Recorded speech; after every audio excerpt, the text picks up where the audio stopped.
Hello guys, welcome back to our new video जिसमें आज हमारा टॉपिक है हमारा जीनोम ऑर्गेनाइजेशन इन प्रोकैरियोट्स। ठीक है, आज हम पढ़ेंगे जीनोम ऑर्गेनाइजेशन इन प्रोकैरियोट्स, जिसमें हम सबसे पहले पढ़ेंगे व्हाट इज़ जीनोम। जीनोम होता क्या है, हमें बेसिक तो पता होना चाहिए। जीनोम, अगर हम जीनोम की स्टडी कर रहे हैं, उसकी ऑर्गेनाइजेशन देख रहे हैं, तो हमें पता होनी चाहिए कि जीनोम है क्या। तो जीनोम एक सेट ऑफ जेनेटिक मटेरियल है जो कि हमारे इंस्ट्रक्शन, उसके अंदर हमारी सारी इंस्ट्रक्शन होती है।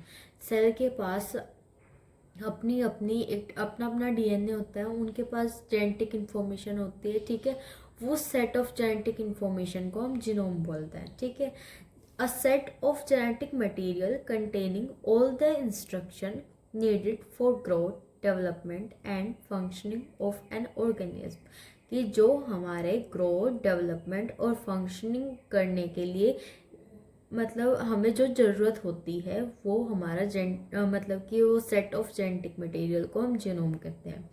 In humans the genome is organised into 23 pairs of chromosome.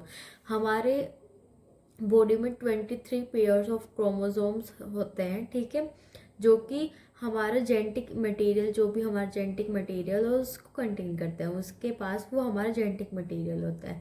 The study of genomes is called genomics. जब हम इस जीनोम के बारे में पढ़ रहे हैं, अब जीनोम अभी हम पढ़ेंगे प्रोकैरियोटिक जीनोम ऑर्गेनाइजेशन, ये है क्या, ये हम इसकी स्टडी कर रहे हैं तो हमें ये भी पता होना चाहिए इस स्टडी को हम बोलते क्या है। इस स्टडी को हम बोलते हैं जीनोमिक्स। ठीक है, अब जो ये हमारा जीनोम है वो 1920 में एच विंकलर ने इंट्रोड्यूस कराया था हम सबको। ठीक है, अब मैं आपको बताती हूँ जीनोम का। जीनोम एक स्मॉल फ्रेगमेंट ऑफ डीएनए है जिसको हमने जीन कहा है। ठीक है, जीन जीन वो चीज़ होती है जो हमारे पास मतलब कि हमारी इंफॉर्मेशन को अपने पास रखती है, जिसके पास इंफॉर्मेशन होती है। ठीक है, अब उस इंफॉर्मेशन का जब सेट ऑफ इंफॉर्मेशन हो जाता है उसको हम जीनोम बोलते हैं। Small fragments of DNA is called genes. Genes जो होते हैं जिसके पास हमारी इंफॉर्मेशन होती है, और जो सेट ऑफ इंफॉर्मेशन होती है उसको हम जीनोम बोलते हैं। ठीक है, अब हम पढ़ते हैं प्रोकैरियोटिक जीनोम ऑर्गेनाइजेशन होती क्या है।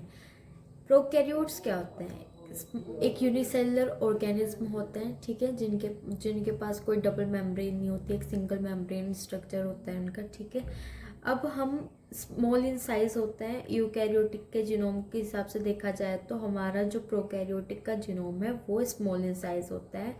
एक सिंगल सर्कुलर क्रोमोसोम कंटेन करता है जिसको हम हैप्लॉइड ऑर्गेनिज्म भी बोलते हैं। DNA is not associated with histone. इसका मतलब क्या है, जो हमारे प्रोकैरियोट्स का जो डीएनए है ना, वो हिस्टोन एक प्रोटीन है जो कि बाइंड करके रखता है हमारे डीएनए को, जिससे हम इजली उसको कॉम्पैक्ट कर सकते हैं, इजली उसकी पैकिंग कर सकते हैं। पर यहाँ पर हमारे पास हिस्टोन नहीं है, तो अब इसकी पैकिंग कैसे होगी वो हम आगे देखते हैं। ठीक है, prokaryotic genetic material is located in the nucleoid of the cell. जो न्यूक्लियोइड होता है उसके सेल में हमारे जो जेनेटिक मटेरियल होता है प्रोकैरियोट्स का, वो प्रेजेंट होता है। अब प्रोकैरियोट्स में हम बेसिकली लेके चलते हैं ई कोलाई को। हम अगर ई कोलाई को एज अ मॉडल लेके चलें कि हमारे पास प्रोकैरियोट है ई कोलाई और उसकी जीनोम स्टडी करनी है, तो हमारे पास ऐसे आएगा उसका जीनोम कि ई कोलाई का जीनोम के पास है हमारे 4.6 मिलियन ऑफ बेस पेयर है, 4288 प्रोटीन्स हैं, प्रोटीन्स कोडिंग जीन्स हैं, जो हमारे 2584 ओप्रेन से बना हुआ है, 7 आर एन एज हैं, 86 टी आर एन एज हैं। ये सब चीज़ हमारे जो ये सब इंफॉर्मेशन है ये हमारे ई कोलाई के जीनोम के पास है। ठीक है, अब हम क्या करते हैं, कि इसमें हमारे पास एक प्लाज्मिड भी होता है जिसको हम एक्स्ट्रा क्रोमोसोमल डीएनए बोलते हैं। जैसे कि यहाँ पर आप देख रहे हो, यहाँ पर एक एक्स्ट्रा क्रोमोसोमल मैंने डीएनए बना रखा है, उसको हम प्लाज्मिड बोलते हैं। सर्कुलर होता है और ये फ्लोट करता है साइटोप्लाज्म में। जो ये पूरा है वो न्यूक्लियोइड है और जो इसके अंदर है वो क्रोमोसोम है। जो इस ये मटेरियल आएगा, ये पूरा मटेरियल आएगा, इसको हम साइटोप्लाज्म बोलेंगे। अब जो हमारा प्रोकैरियोट है, प्रोकैरियोटिक जीनोम ऑर्गेनाइजेशन, हमने इसमें इन्वॉल्व होते हैं तीन पार्ट में से हमारा न्यूक्लियोइड होता है, सुपर कॉइलिंग होता है, डीएनए लूप होता है। कि कैसे हमारे न्यूक्लियोइड्स में हमारा जो डीएनए होता है उसकी सुपर कॉइलिंग होती है, फिर कैसे लूप वगैरह बनते हैं, वो सब चीज़। अब न्यूक्लियोइड क्या होता है? न्यूक्लियोइड एक नॉट मेम्ब्रेन बाउंड स्ट्रक्चर है जो कि फाउंड किया जाता है साइटोप्लाज्म में। जैसे कि यहाँ पर ये नॉन मेम्ब्रेन, इसकी कोई मेम्ब्रेन नहीं है, ये यहाँ पर साइटोप्लाज्म में प्रेजेंट है। Singular contain single circular double stranded DNA. Double stranded DNA होता है इसके पास, मोस्टली अटैच होता है ये प्लाज्मा मेम्ब्रेन से। ये मोस्टली इसके पास अटैच होता है, ये प्लाज्मा मेम्ब्रेन के पास अटैच होता है। इसके पास कोई हिस्टोन नहीं होते कि जिससे ये बाउंड कर सके।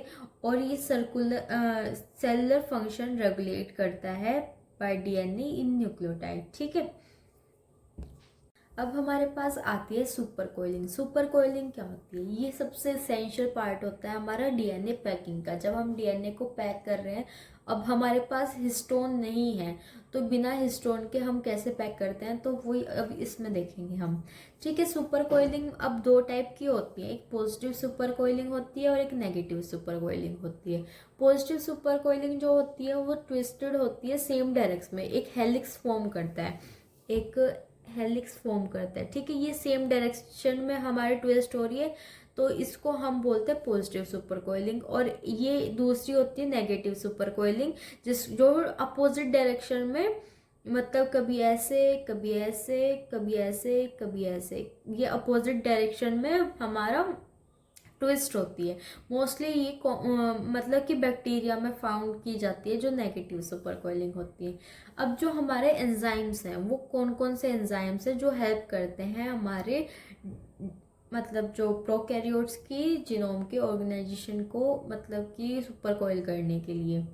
ठीक है, उसमें हमारे पास आता है टोपोआइसोमरेज और डीएनए गायरेज। ये दो हमारे पास एंजाइम है जो कि हमारे हेल्प करते हैं। अब डीएनए गायरेज में टाइप 2 डीएनए गायरेज होता है, वो ऐड करता है नेगेटिव सुपर कोइलिंग को। मतलब कि नेगेटिव सुपर कोइलिंग ऐड करता है हमारे, जब भी हम किसी चीज़ को पैक कर रहे हो तो उसमें नेगेटिव सुपर कोइलिंग ऐड कर देगा डीएनए गायरेज टाइप 2। ठीक है, ये एटीपी डिपेंडेंट होता है क्योंकि ये ऐड कर रहा है।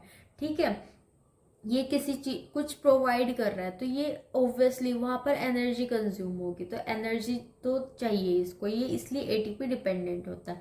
अब टोपोआइसोमरेज टाइप 1 हमारा रिमूव करता है नेगेटिव सुपर कोइलिंग। अब ये हमारी नेगेटिव सुपर कोइलिंग को रिमूव करने में हेल्प करेगा और ये एटीपी इंडिपेंडेंट होगा, क्योंकि इसमें हमें कोई मतलब है एनर्जी नहीं देनी पड़ रही है, तो ये एटीपी इंडिपेंडेंट होगा।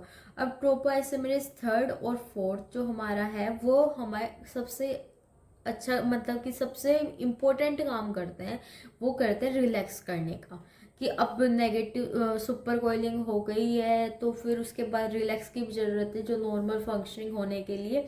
तो नॉर्मल फंक्शनिंग, नॉर्मल ग्रोथ के लिए जो हमारा टोपोआइसोमरेज थर्ड है और फोर्थ है, वो रिलैक्स करता है डीएनए को ड्यूरिंग ग्रोथ। अब हमारे पास आता है लिंकेज नंबर। लिंकेज नंबर क्या होता है? ये हमें कैलकुलेट करता है डिग्री ऑफ सुपर कोइलिंग को। Linkage number calculate the degree of super coiling, जो सुपर कोइलिंग हो रही है उसके नंबर को कैलकुलेट करता है। ये हमारा आता है TW प्लस WR करके, हमारा ये इसका फॉर्मूला होता है LK equals to TW plus WR, जिसमें हमारा TW है ट्विस्ट के ट्विस्ट कितने हो रहे हैं, और वर्थ ये होता है WR होता है हमारा वर्थ के कितने टाइम ट्विस्ट हो रहे हैं। ठीक है, कितने ट्विस्ट हो रहे हैं और कितने टाइम ट्विस्ट हो रहे हैं। ठीक है, इन दोनों को ऐड करके हमारे पास लिंकेज नंबर निकल जाएगा। नेक्स्ट पॉइंट हमारा आता है जो डीएनए लूपिंग का। डीएनए लूपिंग जो हमें हेल्प करता है ट्रांसक्रिप्शन रेगुलेशन में, और प्रोटीन बाइंड करता है टू डिस्टिंक्ट साइट्स पे प्रोटीन बाइंड होते हैं और वहाँ पर उसके बीच में एक ऐसे प्रोटीन यहाँ पर बाइंड हुआ है समझो, और एक ऐसे प्रोटीन बाइंड हुआ है, इसके बीच में यहाँ पर एक लूप क्रिएट हो जाएगी। इस लूप को क्रिएट करने के लिए हम बोलते हैं डीएनए लूपिंग, जिसमें हमारा लैक ओपेरोन, इसमें हमारा एग्जाम्पल है लैक ओपेरोन का। लैक ओपेरोन के बारे में हम बाद में पढ़ेंगे, डिस्कस करेंगे एक अलग वीडियो में, ठीक है। फिर आता है हमारे पास सी वैल्यू पैराडॉक्स आती है। सी वैल्यू पैराडॉक्स क्या होती है? सी वैल्यू क्या होती है? इसमें हम डीएनए की अमाउंट मेजर करते हैं इन पिकोग्राम्स में, कि एक हैप्लॉइड ऑर्गेनिज्म में कितना डीएनए हमारा है, ठीक है, उसको हम सी वैल्यू बोलते हैं। एक यहाँ पर हमें नल हाइपोथेसिस दी गई थी कि जितना डीएनए होगा आपका, जितनी अमाउंट ऑफ डीएनए होगी उतना मोर कॉम्प्लेक्स आपका डीएनए होगा, ठीक है। ये कहीं कहीं अभी सही भी हो जाता है और कहीं कहीं गलत भी हो जाता है, तो इसका अभी तक यही चला आ रहा है कि more DNA equals to more high complexity. अब नेक्स्ट वीडियो में मिलते हैं। ये हमारा पूरा टॉपिक आज का था प्रोकैरियोटिक जीनोम ऑर्गेनाइजेशन का। नेक्स्ट टॉपिक में हम यूकैरियोटिक जीनोम ऑर्गेनाइजेशन करेंगे। और जब तक आप अगर कोई भी क्वेरी हो तो कमेंट करें, और like share and subscribe. Take care, bye.